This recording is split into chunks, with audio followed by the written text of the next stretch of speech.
Jadi masuk surga, ahli surga itu macam-macam. Ahli surga itu di dalamnya macam-macam.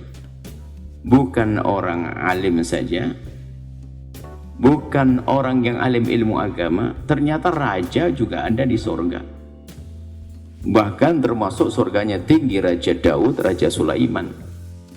Pengusaha-pengusaha hebat Abdurrahman bin Auf yang diberi kabar gembira oleh Rasulullah kalau dia termasuk ahli surga.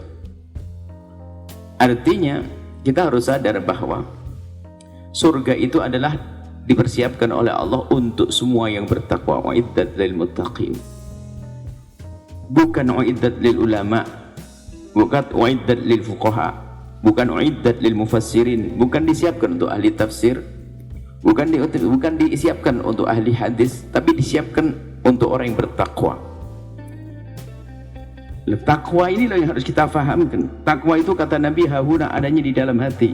Bajunya pun best macam-macam. Maka dia bertakwa. Jadi apapun dia, kalau dia menjadi seorang pengusaha yang bertakwa, dia usaha bisa sukses, bahkan bercita-cita boleh menjadi orang terkaya di dunia. Tapi yang penting hatinya ini, hatinya kenal Allah. At-taqwa huna di dalam hati. Dalam dunia akademi, dia menjadi seorang ahli dalam bidang apapun, dalam ilmu dunia.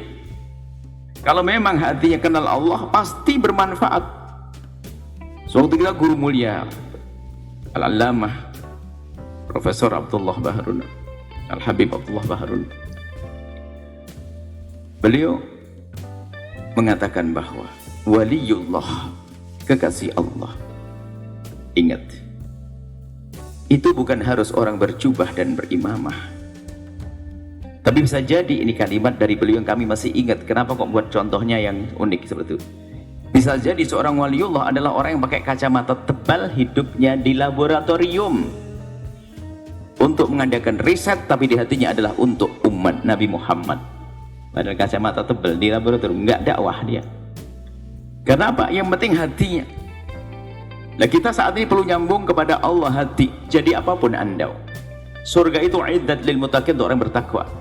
Dan kalau kita kembali kepada misi besar, kakek kita diturunkan ke bumi, diciptakan Allah, inni ja'ilun fil ardi khalifah, aku akan jadikan di muka bumi khalifah, pelestari semesta.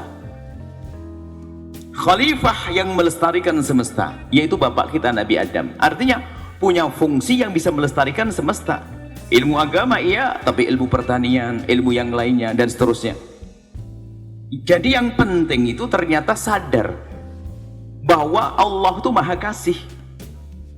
Surga itu disiapkan untuk siapa saja, Allah maha kasih. Dan Allah itu pasti membekali semua hambanya untuk menuju surga Allah. Semuanya, tidak ada yang tidak dibekali. Hanya kadang di antara kita tidak sadar bekal yang telah Allah berikan kepada kita, sehingga ada. Jadi ibaratnya sederhananya, pintu surga itu ada, masing-masing kita diberi oleh Allah pintu surga. Maka masukilah pintu surgamu, jangan mengintip pintu surganya orang lain, kerepotan.